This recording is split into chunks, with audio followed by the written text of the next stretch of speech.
시청자 여러분 안녕하십니까? KBC 8시 뉴스 시작합니다. 이재명 더불어민주당 대표와 이낙연 전 대표의 어제 만찬 회동과 관련해 내년 총선 승리를 위해 뜻은 모았지만 방법론에선 엇갈렸다는 평가가 나오고 있습니다. 이재명 대표는 어제 회동에서 이낙연 전 대표에게 당이 단합할 수 있도록 도와달라고 요청했는데 이 전 대표는 도덕성과 민주주의를 회복하는 게 혁신의 시작이라며 당내 분열의 언어를 즉시 중단해야 한다고 말했습니다. 이 대표는 당의 단합에 방점을 찍은 반면 이 전 대표는 강성 지지층의 모욕적 언행에 적극적으로 대처하는 등 혁신을 강조한 발언으로 해석됩니다. 국민의힘에선 두 전현직 대표의 회동에 대해 소문난 잔치에 먹을 것이 없었다며 반성이나 혁신의 의지가 없는 국민 눈치에 등 떠밀린 회동이라고 혹평했습니다. 한국에너지공대 윤희준 총장에 대한 정부의 해임 건의 결정에 지역의 반발이 커지는 가운데 여당 일각에서도 정부의 조치가 과하다는 입장이 나왔습니다. 김화진 국민의힘 전남도당 위원장은 오늘 KBC와의 통화에서 총장을 해임하는 것은 대학 운영을 하지 말라는 것과 같다며 해임 건의 결정은 지나치며 대학이 자구책을 강구할 수 있도록 해야 한다는 것이 여당 전남도당의 입장이라고 강조했습니다. 앞서 전남도는 윤 총장이 해임 건의된 것은 과도하다는 것이 지역민의 평가라고 밝혔고 한국에너지공대도 입장문을 통해 감사에서 지적된 문제점이 총장 해임이 필요할 정도로 중대한 사안인지 받아들이기 어렵다고 반발했습니다. 앞서 산업통상자원부는 감사를 통해 한국에너지공대에서 1억 3천만 원 상당의 법인카드와 업무 추진비 비위가 적발됐다며 윤 총장에 대한 해임을 이사회에 건의하기로 했습니다.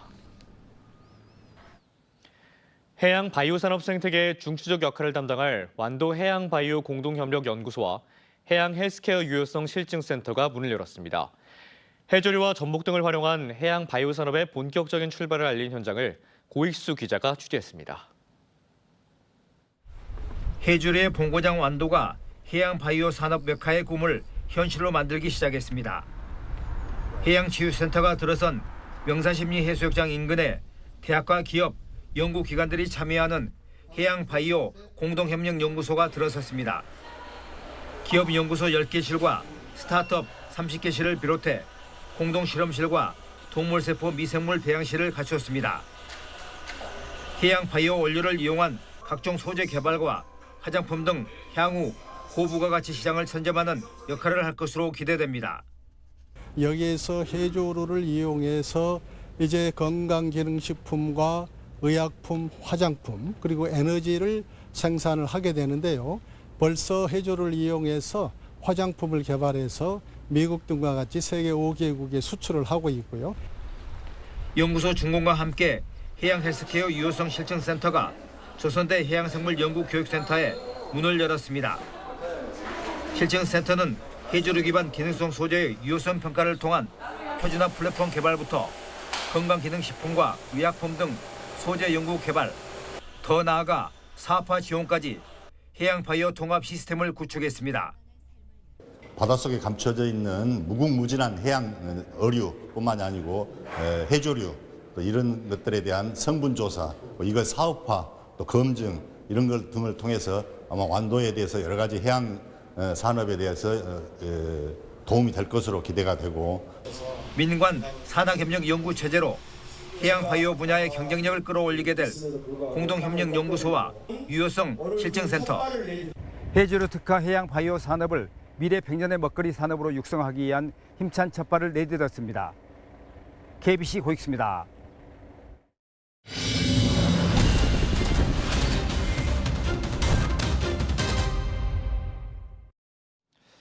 네, 차기 대권 잠룡으로 꼽히는 오세훈 서울특별시장의 시장 5선 도전 의지가 99%라고 밝혔습니다. 대선 출마에 한 발짝 물러선 것이라는 해석이 나오는데요. 오세훈 시장과 전국 9개 지원 민방의 특별 대담 내용을 구영슬 기자가 정리했습니다. 지역 민방 특별 대담을 가진 오세훈 서울특별시장은 오는 2026년 서울시장 5선에 대한 도전 의지를 내비쳤습니다. 99% 서울시장 다시 하고 싶어. 뉴욕, 런던, 파리와 어깨를 나란히 하는 그런 도시 만들어 놓는 게 나라를 경영하는 것 못지않게 중요하다고 생각하고요. 지방선거가 2026년 6월, 대선이 2027년 3월임을 감안하면 차기 대선 출마에 한 발짝 물러선 것이란 해석이 나옵니다. 오세훈 시장은 지역 균형 발전과 자치분권의 중요성을 강조하며 서울시에서 지역과 추진하고 있는 넥스트 로컬과 안테나숍 정책을 소개했습니다. 광주에 가면 이런 먹거리가 있네. 이런 걸 볼 수 있도록 서울시 내 관광지에 도처에 안테나샵을 만들어서 그 지자체와 협조를 해서 만드는 거죠. 최근 발생한 서울시 서초구의 한 초등학교 교사 사망 사건에 대해선 교권과 학생 인권 간 균형추를 맞추기 위한 새로운 교육조례 제정을 추진하고 있다고 밝혔습니다.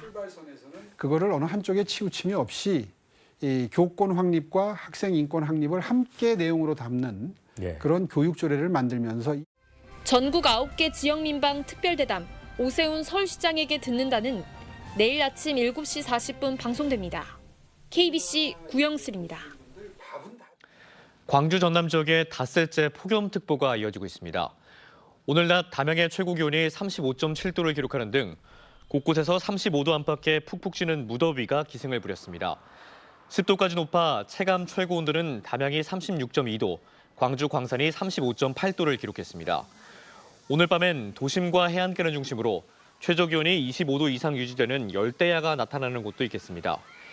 일요일인 내일도 한낮 기온이 최고 34도까지 오르는 등 무더위는 당분간 지속되겠습니다.